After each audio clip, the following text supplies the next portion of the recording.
এক নিমিষেই শেষ গতরাতের সরব জীবন স্পন্দনগুলো।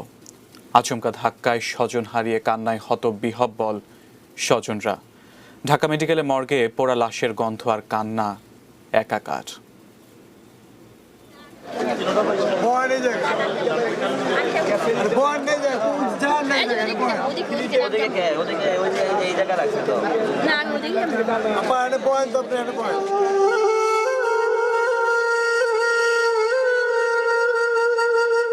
আলী, তপু আর দীপু তিন ভাইয়ের ব্যবসা চকে।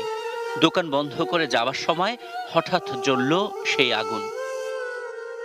কেমিক্যালের প্রথম আগুন লাগিয়ে পর আর কি গ্যাস সিলিন্ডার, গাড়ি গ্যাস সিলিন্ডার আছে না, গ্যাস সিলিন্ডার বাস্ট হয়ে পুরো আগুন ছড়িয়ে গেছে। রাস্তার ভিতরে সাপের মতো দৌড়াইছে, কোনো মানুষই করতে পারে না। মানে এমন অবস্থা হয়েছে কারেন্টের তারের সঙ্গে অ্যাটাচ হয়ে মানে কেউ আগুইতে পারে না। দিক বিদিক ছোটাছুটি। বড় দুই ভাই এবং ভাতিজা আরাফাতকে হারিয়ে ফেলে দীপু।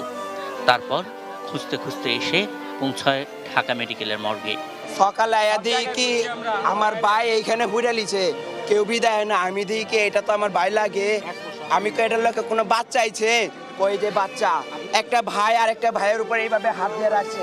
ছোট ভাইদের জন্মের সময় পরিবারে আনন্দ দেখেছেন জরিনা। ভাতিজা আরাফাতও পরিবারে বয়ে এনেছিল আনন্দের বন্যা। কিন্তু যাবার সময় তিনজন একই সাথে কেন? জরিনার প্রশ্ন খোদার কাছে, এ কেমন বিচার? জমাজ ভাইয়ের মতন আসলো, 1 বছর ছোট বড় মারলো এক লগে মরে গেল কা। হ্যাঁ, এটা কেমন নীলা খেলা আল্লাহ।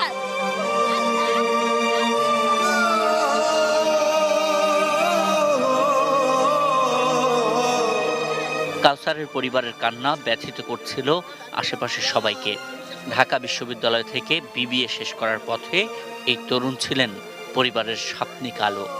উপার্জনও শুরু করেছিলেন একটি ফার্মেসিতে কাজ করে। মদিনা ফার্মেসিতে ওটাও মালিকও ছিল, কিছু অংশ দোকানেই ছিল না, দোকানেই ছিল, দোকানে সেগুলো কাজ করতেছিল।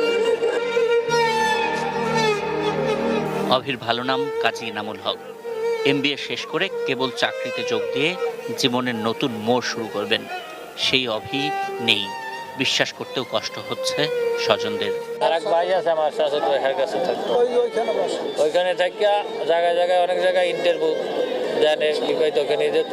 কিছুদিন আগে বিবিএ পাস করছে সিটি কলেজ থেকে। তারপরে আপনার রূপালী লাইফ ইন্স্যুরেন্সের এরিয়া ম্যানেজার হয়েছে। এরকম অগুন্তি কান্না ঢাকা মেডিকেলের মর্গের আশেপাশে। সব কান্নারই যেন একই সুর।